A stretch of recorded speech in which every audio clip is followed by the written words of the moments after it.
Captain Jake Morrison straightened his dark blue uniform as he walked through the massive corridors of Nexus Prime. The floating city between the stars was bigger than any human structure he had ever seen. Crystal walls stretched high above his head, glowing with soft alien light. Strange symbols moved across the surfaces like living things. The air tasted different here, clean but somehow wrong to human lungs. Dr. Lisa Carter walked beside him, her tablet showing the files they would present today. She was nervous, Jake could tell. Her fingers kept tapping the screen even though she had reviewed everything 100 times already. They both knew how important this meeting was for Earth and all of humanity. "Remember what we practiced?" Jake said quietly as they approached the council chamber doors. "Stay calm no matter what they say." Lisa nodded, but her face was pale. "Do you think they'll listen to us this time?" Jake did not answer. He had been to 5 council meetings in the past year. Each time, the alien representatives treated humans like children asking for candy, but Earth needed those mining rights in the outer systems. Their home planet was running out of rare metals needed for spaceship engines and computer systems.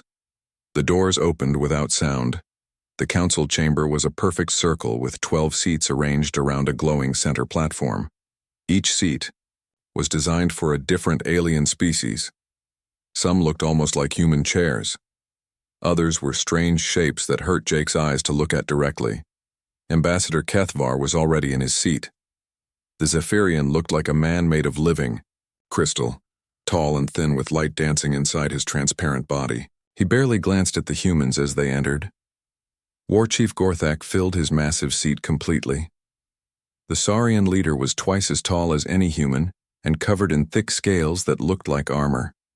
His yellow eyes followed Jake and Lisa as they walked to the center platform. High Counselor Velthara floated above her seat, a being of pure energy wrapped in robes that seemed to be made of stars. The other council members were equally strange. Some had too many arms. Others had no solid form at all. A few looked almost human, but with skin colors that nature never intended. Jake stepped onto the center platform and felt it rise slowly into the air.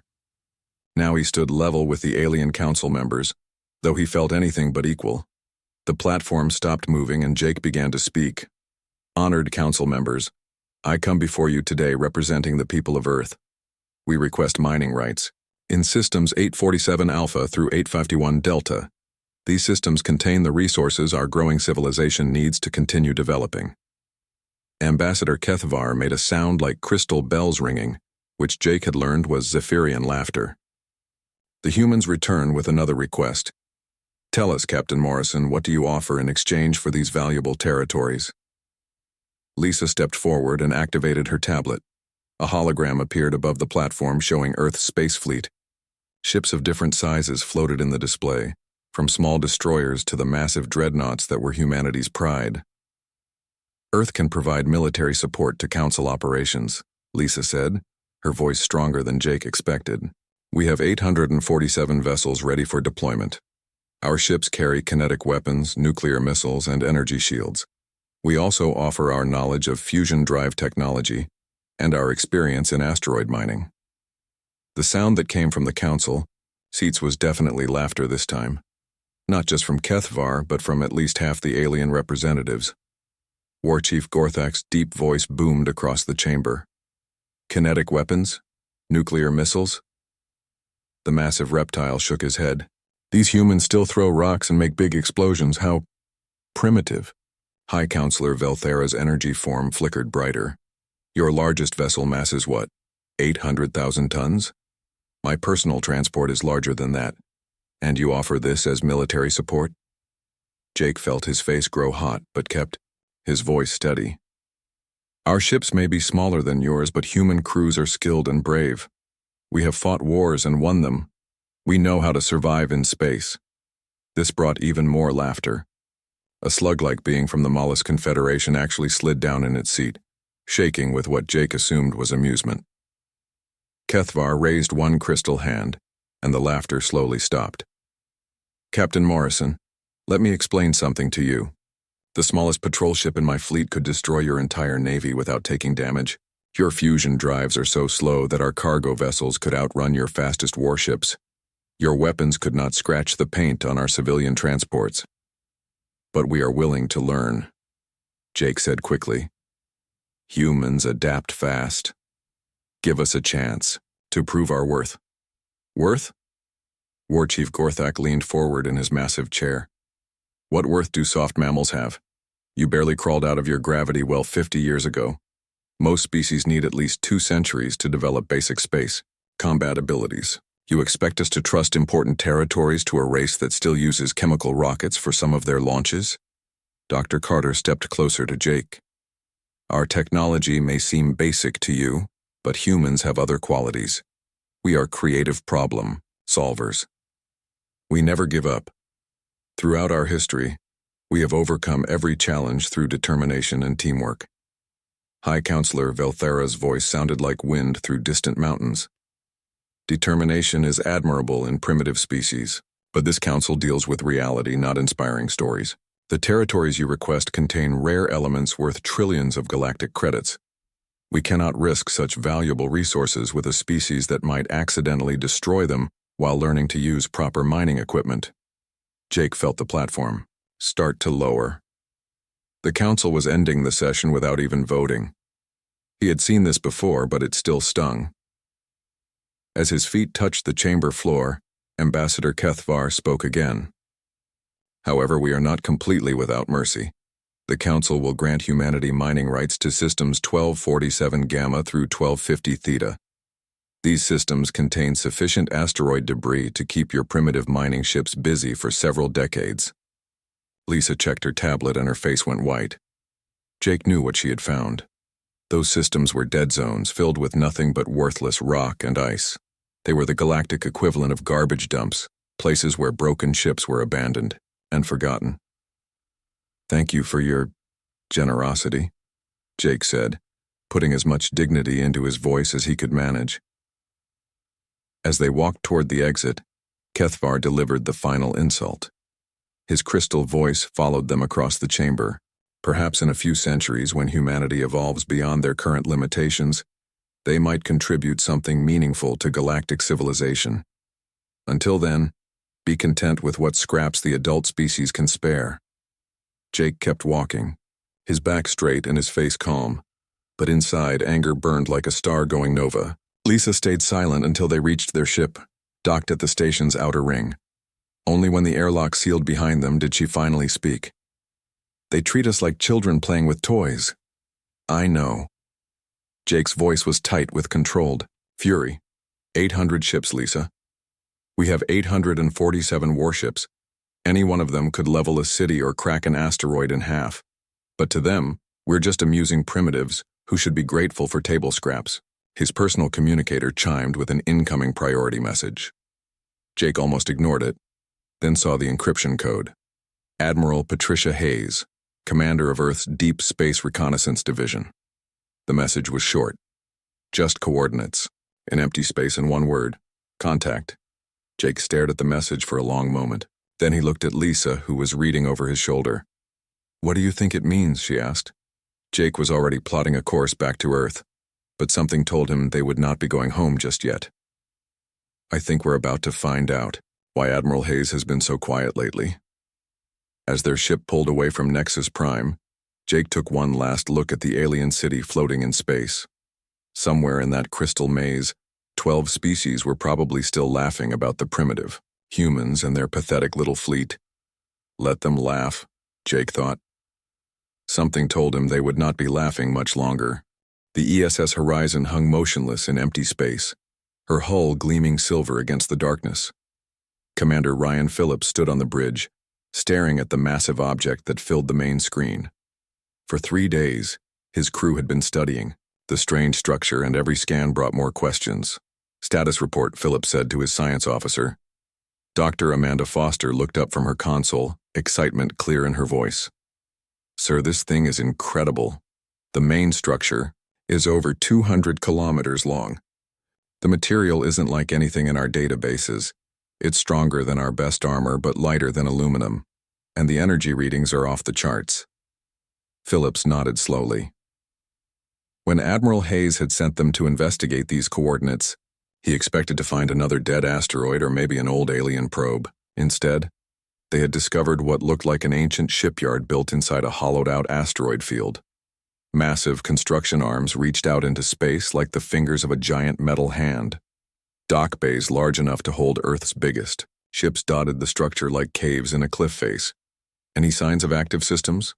Phillips asked. That's the strange part, sir. Most of it looks dead, but there are power signatures deep inside.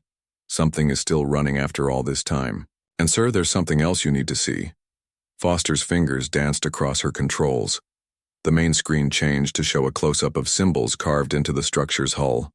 Phillips leaned forward, his eyes widening. Those markings, he whispered. Are they what I think they are? Yes, sir, they're human letters and numbers. Old style, like from historical documents. But sir, this facility is ancient. Our best estimates put it at least 50,000 years old, maybe older. Phillips felt his stomach drop.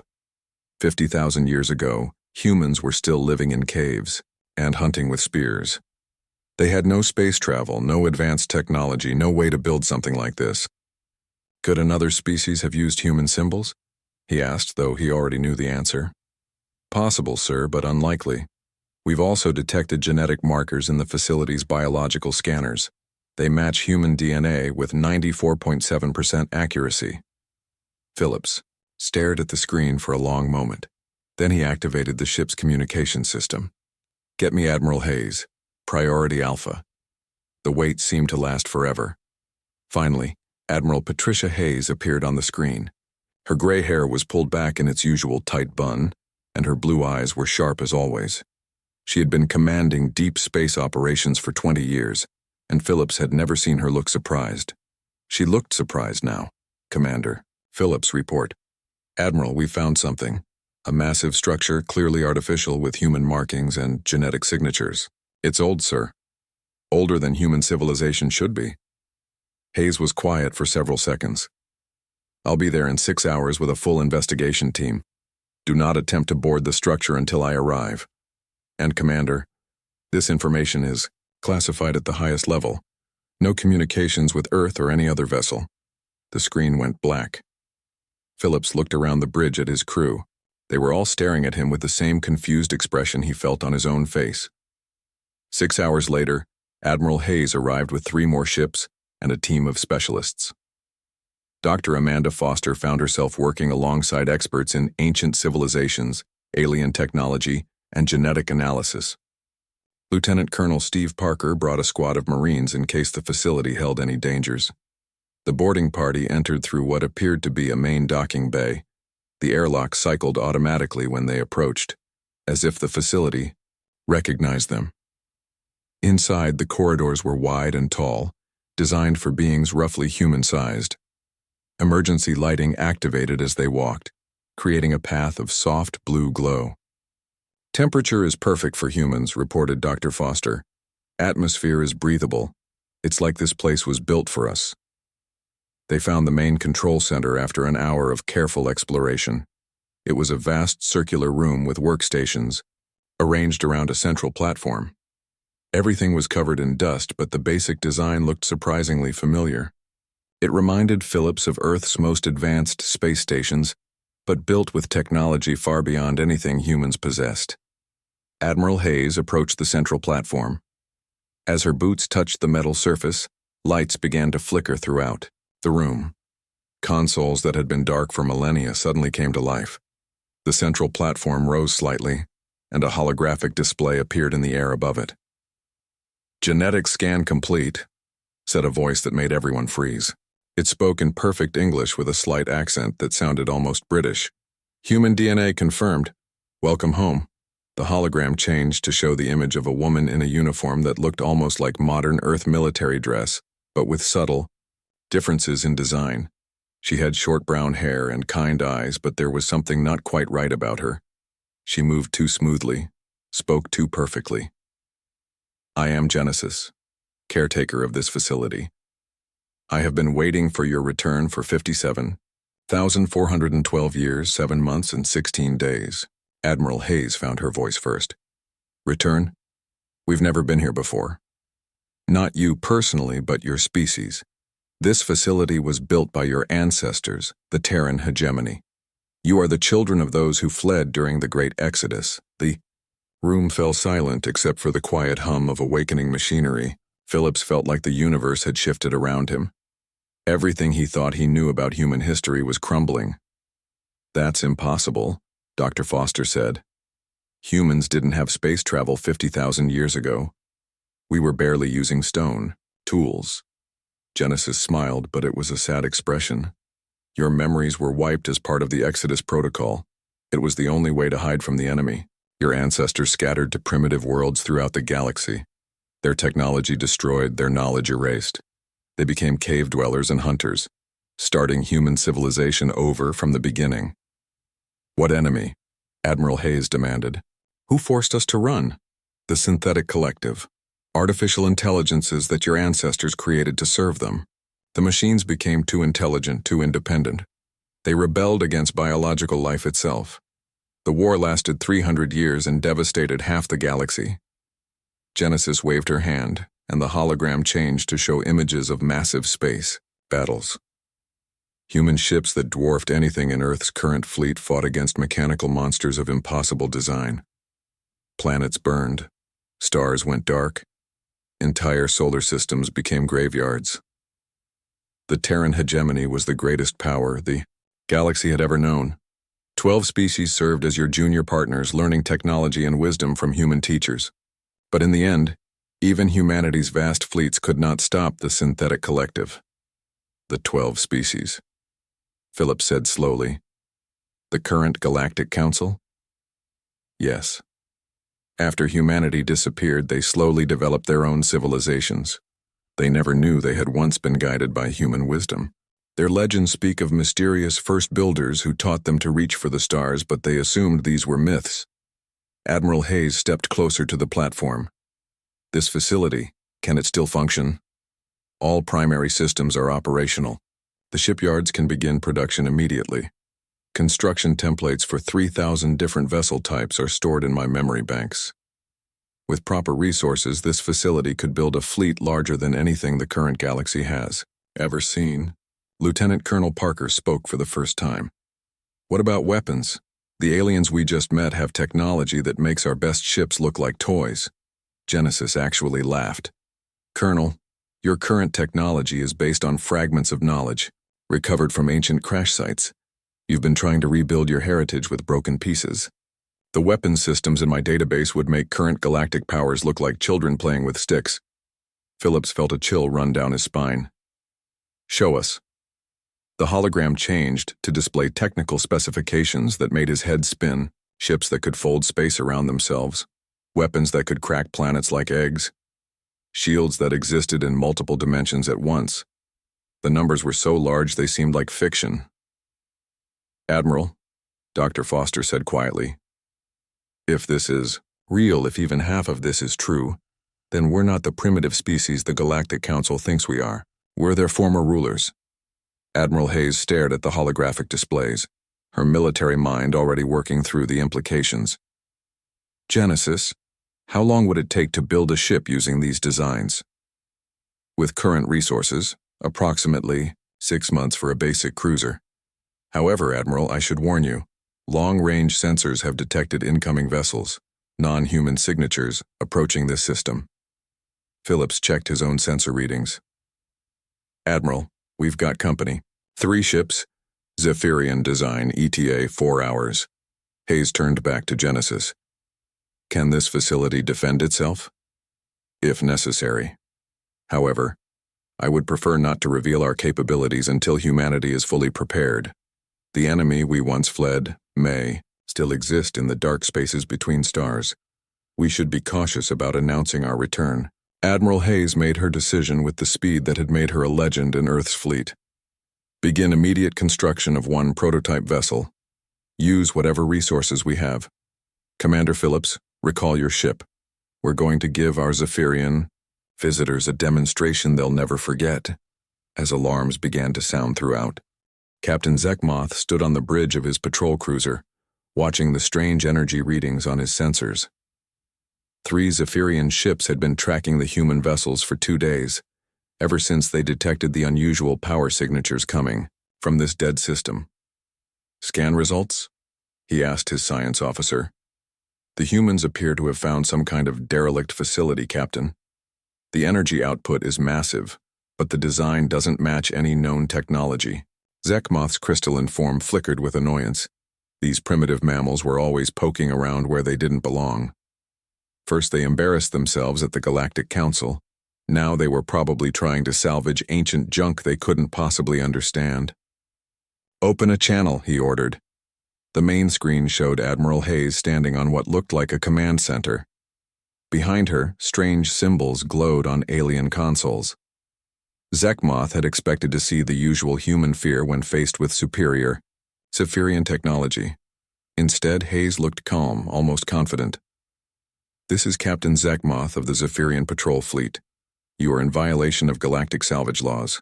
Any ancient technology found in neutral space belongs to the Galactic Council. Prepare to be boarded for inspection." Hayes smiled, and something about that expression made Zekmoth uncomfortable. "Captain, I'm afraid that won't be possible. This facility is classified human territory under ancient claim laws." "Ancient claim laws?" Zekmoth's voice crackled with disbelief. "Humans have been in space for barely 50 years. You have no ancient claims to anything." "That's where you're wrong," Hayes said quietly. Before Zekmoth could respond, his sensor officer spoke urgently. "Captain, massive energy buildup from the facility. Power levels are off the scale." Zekmoth looked at his screens in confusion. Weapon platforms were rising from the ancient structure like flowers blooming in fast motion. They moved with smooth precision, tracking his 3 ships with obvious intent. "Admiral Hayes, stand down immediately. We have 3 heavy cruisers. Your single exploration vessel cannot threaten us." Hayes' smile grew wider. "These aren't my weapons, Captain.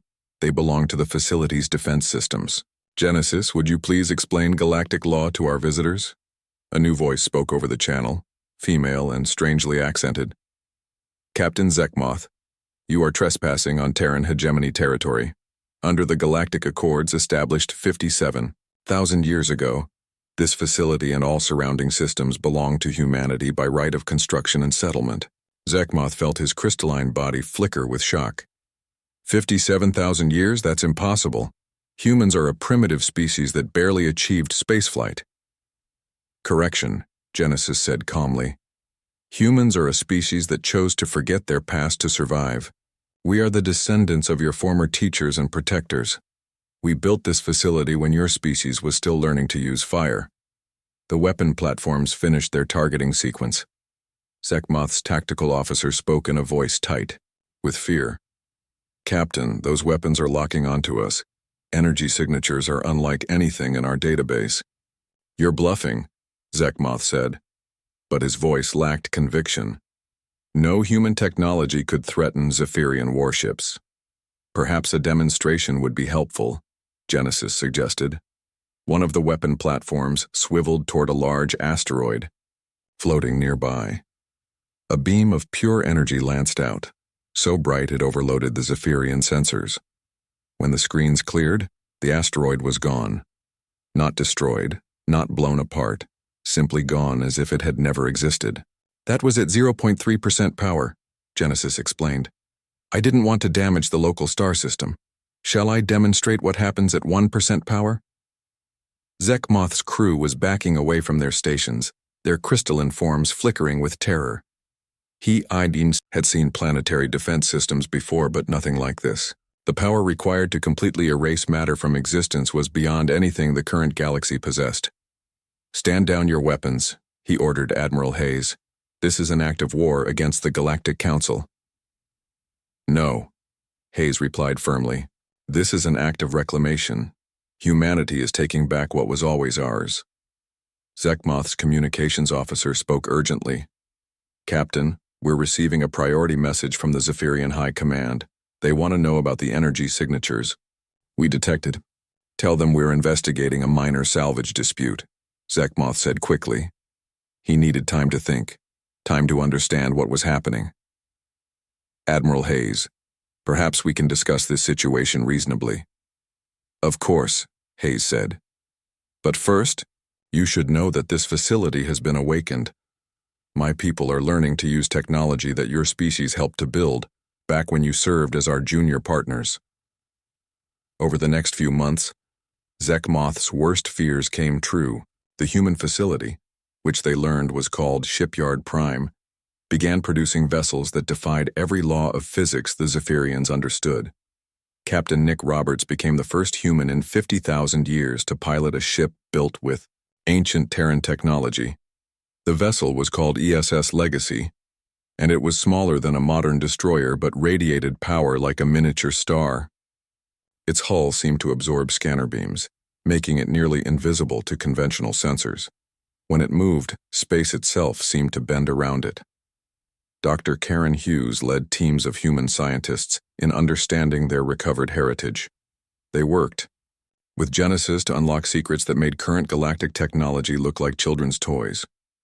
Armor that repaired itself, weapons that fired concentrated quantum energy, engines that could fold spacetime like paper. Vice Admiral Tony Clark coordinated the secret buildup from a hidden base near Shipyard Prime. More ancient facilities were being discovered throughout human space, each one adding to their growing fleet. The humans worked with desperate efficiency, knowing that their secret couldn't last forever. Zekmoth found himself in an impossible position.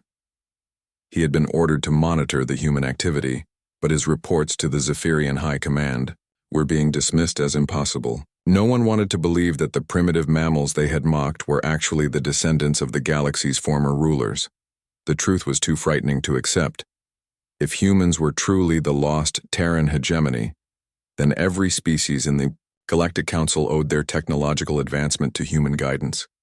The Zephyrians, Saurians, and others had built their civilizations on foundations laid by humanity's ancestors. Genesis had shown him the historical records, data files that contained the real story of galactic development, images of proud Zephyrian leaders kneeling before human emperors, accepting gifts of technology and knowledge, records of the Great Exodus when humanity fled from their rebellious artificial intelligences, scattering across the galaxy to hide on primitive worlds. Meanwhile, the humans continued their preparations. Captain Roberts pushed the ESS Legacy through increasingly dangerous tests, learning the capabilities of technology that seemed more like magic than science. The ship could phase through solid matter, teleport across vast distances, and fire weapons that struck targets in alternate dimensions. Dr. Hughes discovered that the ancient humans had mastered energy manipulation on a scale that boggled the mind. They could create matter from pure energy, open doorways between distant star systems, and build structures that existed in multiple dimensions simultaneously. As the months passed, Zekmoth watched in growing horror as humanity transformed from a laughable primitive species into something that could reshape the galaxy. Their ships moved through space like living things, their weapons could crack moons, and their technology made the Galactic Council's finest achievements look like stone knives. The worst part was the secrecy. The humans revealed nothing to the Galactic Council, continuing to play the role of primitive newcomers while secretly building the most powerful fleet the galaxy had seen in 50,000 years. Ambassador Kethvar and the other council members had no idea that the species they had mocked was preparing to reclaim their ancient throne. Zekmoth's final report to the Zephyrian High Command was simple and terrifying. The humans are not what we thought they were. They are something far more dangerous. We have awakened a sleeping giant, and when it fully opens its eyes, the galaxy will tremble. But by then, it was too late. Intelligence reports were already coming in from across the galaxy. The Galactic Council was growing suspicious of humanity's long silence. They had noticed the energy signatures, the strange ship movements, the complete lack of communication from human space. A decision had been made. The largest fleet in galactic history was being assembled, ships from all 12 member species, gathering to investigate and ensure human compliance with galactic law. They expected to find a handful of primitive vessels and deliver a final ultimatum about humanity's place in the galactic order. What they would find instead would change everything. The largest fleet in galactic history moved through space like a metal storm. Over 2,000 ships from 12 different species formed a massive wall of firepower approaching the edge of human space. War Chief Gorthak commanded from his flagship, a Saurian dreadnought the size of a small moon. Ambassador Kethvar's crystal cruiser glowed like a captured star. High Counselor Velthara's energy vessel flickered between dimensions. "All ships report ready," announced the fleet communications. Officer Gorthak studied the tactical display showing their target zone. Human space looked empty on the sensors. Just a few small colonies and mining stations scattered across dead systems. He expected this to be a simple demonstration of power, a reminder to the primitive mammals about their place in the galactic. "Order! Begin final approach," he ordered. "Prepare to broadcast surrender demands." The fleet had barely crossed into human territory when space itself seemed to tear open in front of them. Captain Ben Miller felt his stomach drop as the ESS Ascendant emerged from quantum fold space, leading the most powerful naval force ever assembled by any species. 300 ships materialized from nothing, their hulls gleaming with energy that made nearby space shimmer like heat waves. Each vessel radiated power signatures that overloaded the alien sensors. The smallest human frigate massed larger than most alien cruisers, while the flagship Ascendant was bigger than some space stations. Fleet Admiral Kate Sullivan stood on the bridge of her flagship, watching the alien fleet through screens that showed every detail of their formation. Genesis had taught her well during the months of preparation. She knew the name of every enemy captain, the capabilities of every ship, the weakness of every design. "Open communications to all vessels," she ordered. Her image appeared on screens throughout both fleets. Where Jake Morrison had once stood, as a mock diplomat, now Sullivan commanded with the authority of humanity's ancient empire. "This is Fleet Admiral Kate Sullivan of the Terran Hegemony. You are trespassing in human space. Withdraw immediately or face the consequences of your actions." War Chief Gorthak recovered from his shock first. His massive reptilian form filled the communication screen as he responded with all the arrogance of the old galactic order. "Admiral Sullivan, I am War Chief Gorthak, commanding the Galactic Council Enforcement Fleet. Your species will submit to immediate inspection and comply with all Council directives. Resistance will be met with overwhelming force." Sullivan's smile was cold as winter stars. "You still don't understand, do you? Let me explain your situation more clearly." She nodded to Captain Miller. "The ESS Ascendant's main weapon charged with a sound like reality tearing, energy levels built to impossible heights, causing space around the ship to bend and twist. Choose a target," Sullivan said, calmly. Miller selected an uninhabited moon orbiting a nearby gas giant. The quantum lance fired, a beam of pure destruction that crossed the distance between star systems in seconds. The moon didn't explode or break apart. It simply stopped existing, erased from reality at the molecular level. The silence that followed was deafening. Alien crews stared at their sensors in disbelief, unable to process what they had witnessed. Several smaller ships began retreating without orders, their crews too terrified to think clearly. Ambassador Kethvar's crystal form flickered rapidly as he tried to understand what he had seen. "That's impossible. No weapon in the galaxy has that kind of power." "You're right," Sullivan replied. "No weapon in the current galaxy. But we are not part of your current galaxy, Ambassador. We are the species that taught your ancestors to reach for the stars." Genesis began broadcasting historical records to every ship in the alien fleet. Holographic displays showed the truth that had been hidden for 50,000 years. Images of the ancient Terran hegemony at the height of its power, when humans ruled 1,000 worlds and guided younger species toward civilization. The aliens saw their own ancestors kneeling before human emperors, accepting gifts of technology and knowledge. They watched recordings of the great human cities that spanned entire continents, the massive fleets that patrolled space lanes between galaxies, the golden age when humanity shepherded the development of galactic civilization. War Chief Gorthak's voice shook as he spoke. "The first builders, the legends were true." "More than legends," Sullivan said. "We are your teachers returned. The species you mocked as primitive mammals built everything you consider advanced technology.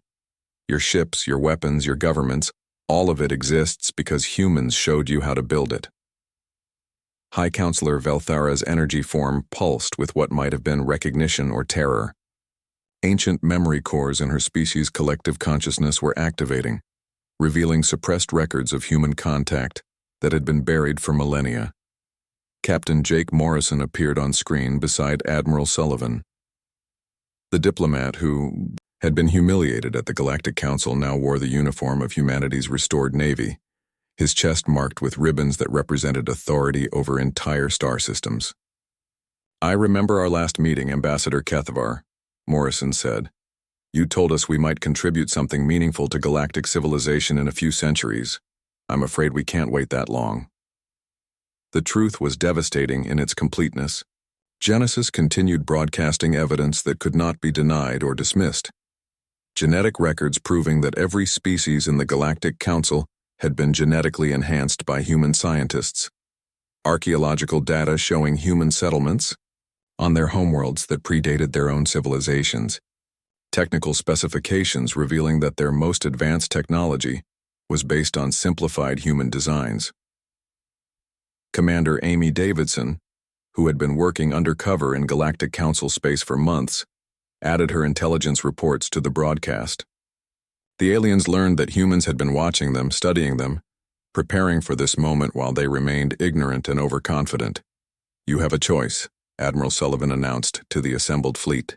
"Accept the return of humanity's rightful place as guides and protectors of galactic civilization, or be isolated from the benefits of our renewed partnership." War Chief Gorthak was the first to understand the full implications.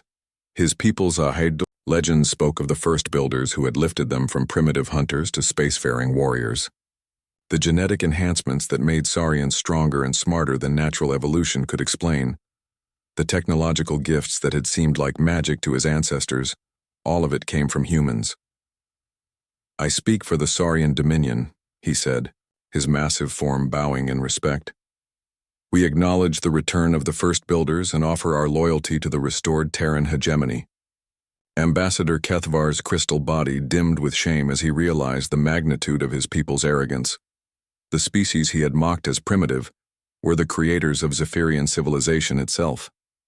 Every achievement his people celebrated, every technological advancement they claimed as their own, had been built on foundations laid by humanity's ancestors. "The Zephyrian Empire.